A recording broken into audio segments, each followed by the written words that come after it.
ماشاءاللہ. جو یاد مصطفیٰ سے دل کو بہلایا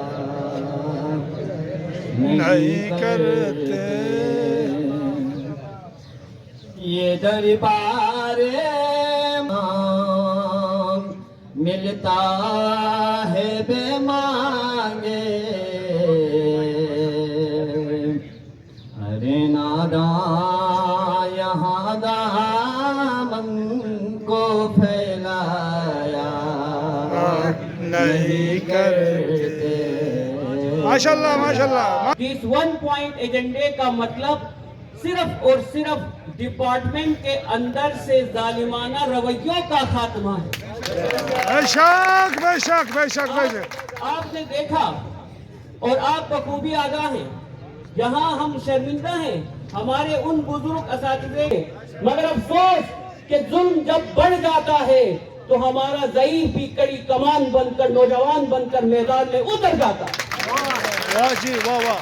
اگر میں پہلے بھی عرض کر چکا ہوں، مکرر عرض کرتا ہوں کہ آج اگر استاد اپنے منصب کے اصولوں کو توڑ کر یہاں بیٹھا ہے تو دنیا یہ بات سمجھے کہ جب تک ظلم کے خلاف توانا آواز نہیں اٹھے گی ظالم خود کو مضبوط سمجھتا رہے گا. ہم استاد ہیں، ہم معاشرے کی وہ توانا آواز ہیں جو فکر کی چہتوں کو پروان چڑھاتے ہیں. ہم معاشرے کی وہ توانا آواز ہیں جو معاشرے کے اندر عدل کے قیام کی بات کرتے ہیں. ہم معاشرے کی وہ توانا آواز ہیں جو معاشرے کے اندر امن کا پرچار کرتے ہیں. ہم وہ لوگ ہیں جو معاشرے کے لیے کنفرمس پیدا کرتے ہیں.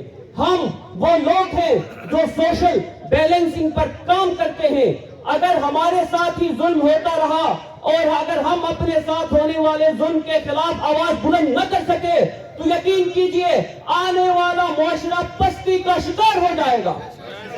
بے شک. ہم اہل علم ہیں، ہم اہل عشق ہیں، کوئی ہمیں ہمارے مقصد سے پیچھے نہیں ہٹا سکتا. ہم اہل عشق ہیں، اسی لیے کبھی اقبال نے عشق کی جہتوں کو استعارہ بنا کر پکارا تھا، کبھی تنہائی کوہ دمن عشق، کبھی تنہائی کوہ دمن عشق، کبھی سوز و سرور و انجمن عشق، کبھی سرمایہ محراب و منبر، کبھی مولا علی خیبر شکن عشق.